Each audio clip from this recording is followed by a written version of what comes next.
Petrol इहो तो असां कहिड़ो संगत वारे खिल कयो इहो थोरो ॿुधा। हिकु दोस्त हितां चई हलूं था ॻोठ ॾे, ॻोठ वठी हलियो, मूंखे ॿुधाई कोन त उते मां तोखे पीर सॾाईंदुसि। उते जंहिंमहिल पहुतासीं त जीअं मूंखे ॿार बीहारे वञी घरूं खत बत कढराए आयो, पोइ हिनखे चई आयो त मुंहिंजो पीर आयो आहे, मुर्शिदा मुंहिंजो आयो आहे, जीअं तव्हांखे दुआ कई नानी त कारी कामिल साई हली वई तो मां उहो आयो आहे। छो मूंखे का ख़बर ई न, ॾाढी खत अची वई, खत जे मथां तुक जूं रिलियूं विछाइजी वियूं, हर ॻाल्हि मां चयो वॾी हिते महिमाननि जी इज़त था ख़बर वारी में मूंखे का ख़बर ई कोन थी पीर आहे को मूंखे हिते थो सॾाए। मां चढ़ी खत ते वेठुसि, पोइ त मायूं मर्द जेको ईंदो वियो मूंखे हथनि ते चुमियूं ॾींदो ई, हेठि वेंदा वञनि पट ते, त मां हुननि खे चयो, मां चयो मां मथे अची वियो हेठि छो थी वियो, चए न भाउ मां चई असां हेठि वेंदासीं, छा तूं पीर ऐं असां हेठि वेंदासीं दुआ कर। मां परेशान थी वियुमि त हुन छोरे मूंसां जेको गॾु हुन मूंखे अखियुनि जी चुप करे वेही रहा, हाणे बता बेइज़ती कराई तोखे पीर सॾायो आहे। मां हितमि त भाउ मायूं वंदी वियूं, का चए मूंखे सॻो पढ़ी ॾे, का चए मूंखे ई, का चए मुंहिंजी दगी खीर कान थी जे दुआ कर साईं, में खीर घटि थी जे दुआ कर साईं, का चए साईं मुंहिंजी औलाद कोन थो अचे दुआ कर, पोइ पलाल सड़ियल हुजे उनजी खाक खयमि,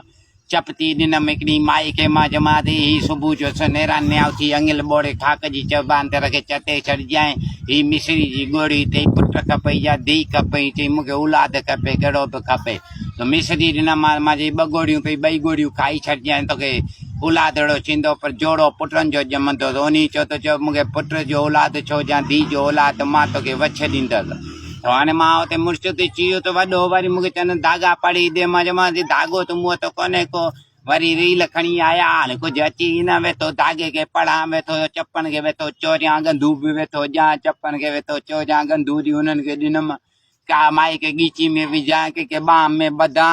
मां चयो अला करे ॻीची न चयो ॻीची न हली वञो, मां पीर हाणे ज़ालिम मूंखे हिते कूड़ो छा सॾरायो आहे अची, हाणे मां त पितिजी वियुसि।